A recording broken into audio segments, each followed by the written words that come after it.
The Charlotte Hornets are about to go 82-0. Why? Because they put the beat down on the Atlanta Hawks. Not really a beat down, but let's go back to the first quarter. The Hornets came out hot, like aggressive as hell. No settling for threes, getting into the lane and playing hard on both ends. Things were going really well until the bench came in.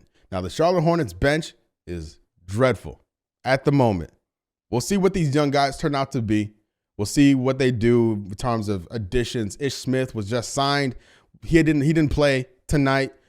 We'll see what happens with that. The Charlotte Hornets went into the season opener with JT Thor, Nick Richards, Teo Maledon, and Nick Smith, and of course, Brandon Miller. Those were the dogs to compete with the Atlanta bench consisting of Okongwu, AJ Griffin, Jalen Johnson, and Bogdanovich. Not really on the same level, but that didn't matter because the Hornets busted their ass. Again, started off hot, fell off a cliff, worked back into making it a 1-point game at halftime. Terry Rozier went off, which was so key because it took LaMelo 3 quarters to make a field goal. But then when he did, it was on. LaMelo went hot. The team carried on and cruised, kind of. It was a close game throughout. I don't overestimate, I don't overstate the Hornets' victory tonight. But they played pretty locked in and pretty aggressive.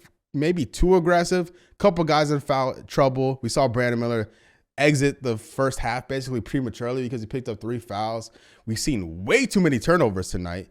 The Hornets had 19 turnovers tonight compared to Atlanta's 12, just shooting themselves in the foot. But the beauty of it is Charlotte adapted and adjusted in real time, not allowing them to fall out of the game, not allowing Atlanta to get it too far ahead. They stayed on top of Atlanta throughout this game. And it certainly helped that Trae Young was pretty non-existent outside the free throw line. It was typical Trae Young, from honest with you. The Atlanta Hawks are a really good team. I think this is a really quality win for Charlotte. And hopefully the Hornets can build on some momentum because they have a pretty easy opponent on Friday with the Detroit Pistons. So there's a real possibility of starting off the year 2-0, which means they're on pace to go 82-0, which means they'll break their playoff drought. No, they won't. You know what I mean? We'll see what happens.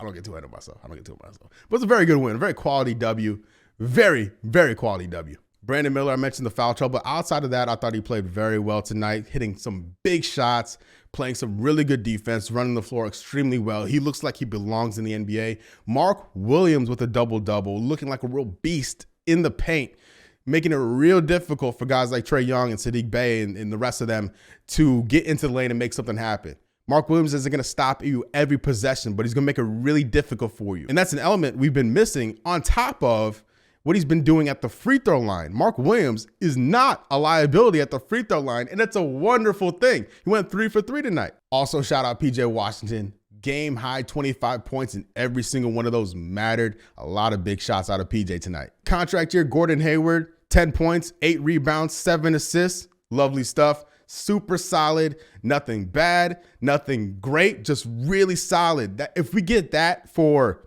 I don't know if I dare say 60 games, Gordon Hayward is going to do this team a ton of favors. I love what I'm seeing.